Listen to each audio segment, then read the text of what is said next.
सभी भैया बहनों, सर्वप्रथम आपको डॉक्टर सर्वपल्ली राधाकृष्णन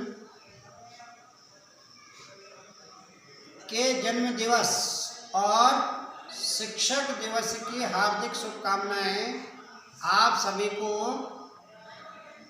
और आपके माता पिता को भी। आप यशस्वी बने और आप इसी तरह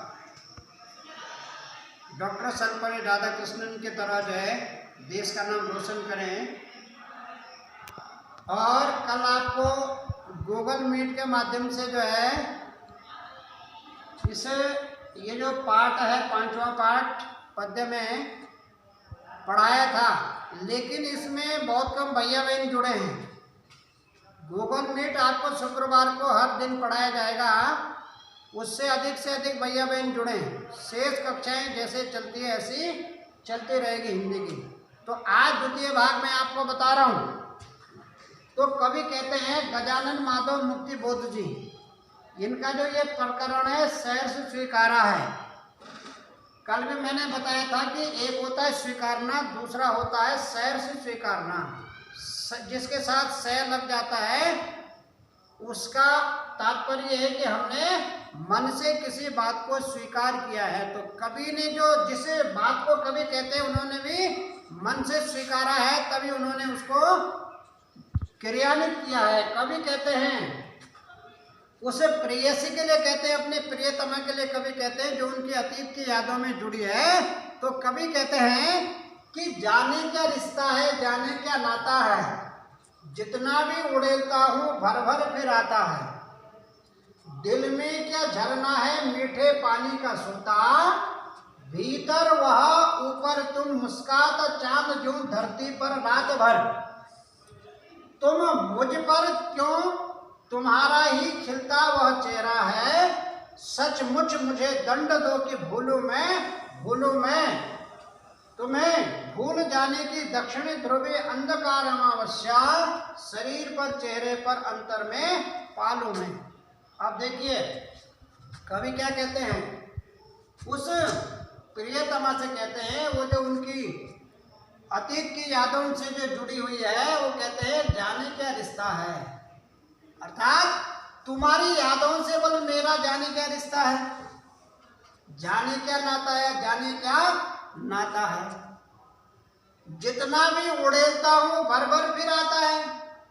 जैसे हम क्या है किसी बर्तन से कोई चीज खाली करते हैं, जैसे हमने बाल्टी जो है नल के नीचे लगा रखी है और हम उस बाल्टी के पानी को जो है बाहर मग्गे से गिराते रहेंगे तो उसमें पानी फिर से भरता जा रहा है, क्योंकि वो पानी निरंतर क्या है चल रहा है। तो उसी तरह से कवि की जो ये प्रियतमा है, ये प्रियतमा हमने कल कहा था कवि की माँ भी हो सकती है, बहन भी हो सकती है, ईश्वर भी हो सकता है। ईश्वर की सबसे जिसको कवि सबसे स्नेह करता है उसकी याद में कवि ने ये बातें लिखी है।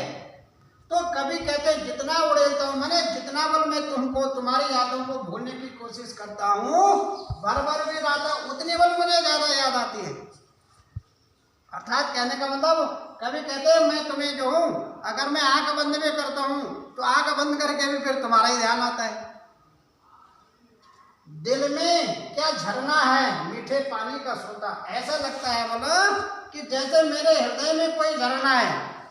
अब झरना आप जानते हैं जो ऊंचाई से गिरने वाला है और अपनी सुंदरता को भी क्या है बखान करता है, और उसका जो जल है वो जल भी क्या है बहुत ही क्या है स्वच्छ रहता है। उसी तरह से तुमने वो मेरे हृदय में जगह वैसे बना ली है कि वो झरने की तरह निरंतर क्या है वो यादें जो है मेरे हृदय में समाई हुई है। और ऐसा लगता है वो कि जैसे मेरे हृदय में मीठे पानी का सोता का मतलब क्या होता है स्रोत, वो स्रोत का जो जल रहता है बड़ा मीठा रहता है।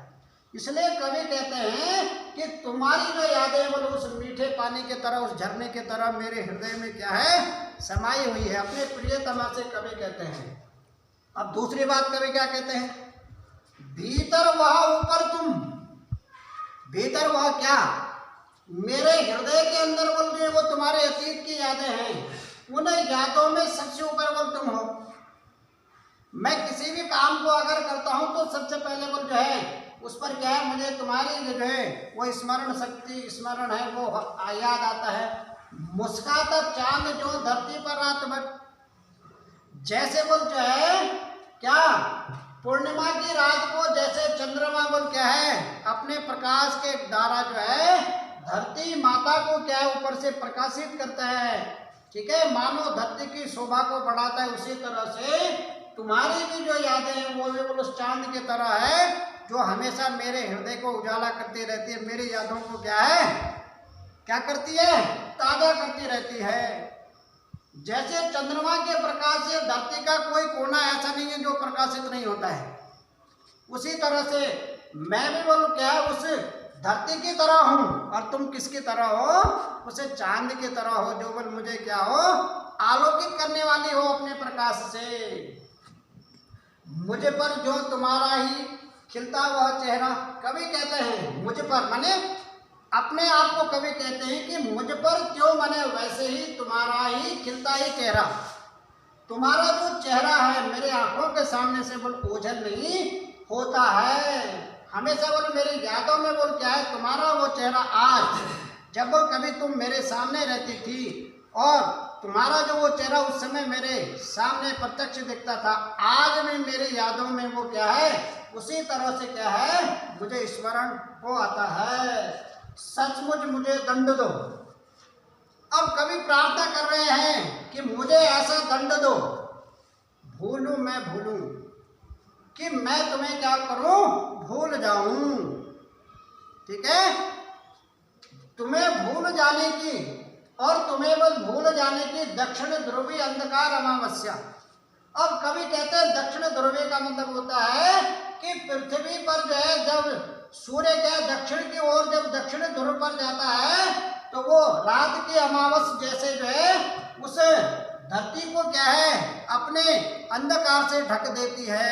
उसी तरह से मैं भी बोल क्या है उस दक्षिण ध्रुव की तरह होना चाहता हूँ कि मेरे हृदय से भी मैं बोल क्या है ऐसा जो ऐसा मेरे पास मेरे साथ ही बोल ऐसी घटना घट जाए कि मैं क्या हूँ तुम्हें भूल जाऊं और मेरे हृदय से तुम्हारी यादें हमेशा के लिए क्या हो जाए, चली जाए। लेकिन फिर भी कभी कहते हैं शरीर पर, यानी शरीर से चेहरे पर, चेहरे से अंतर पालूं मैं चाहता हूं बोल कि शारीरिक रूप से भी और चेहरे के भाव से भी इससे मैं बोल क्या हूं मैं अंतर पालूं। लेकिन कभी कहते हैं कि तुम्हारी यादें मेरे हृदय से मिटाए नहीं मिटती है। इस तरह से कबीर ने अपने उस क्या है वो जो प्रियतमा है उस प्रियतमा के बारे में कबीर ने इस तरह की बातें कही है। शेष जो तृतीय भाग है ये आपको जो है कल बताया जाएगा और इसके प्रश्न उत्तर भेजे जाएंगे, इसके प्रश्न उत्तर भी करें और तैयारी भी आपको इसी के साथ करनी है। इति सिद्धम।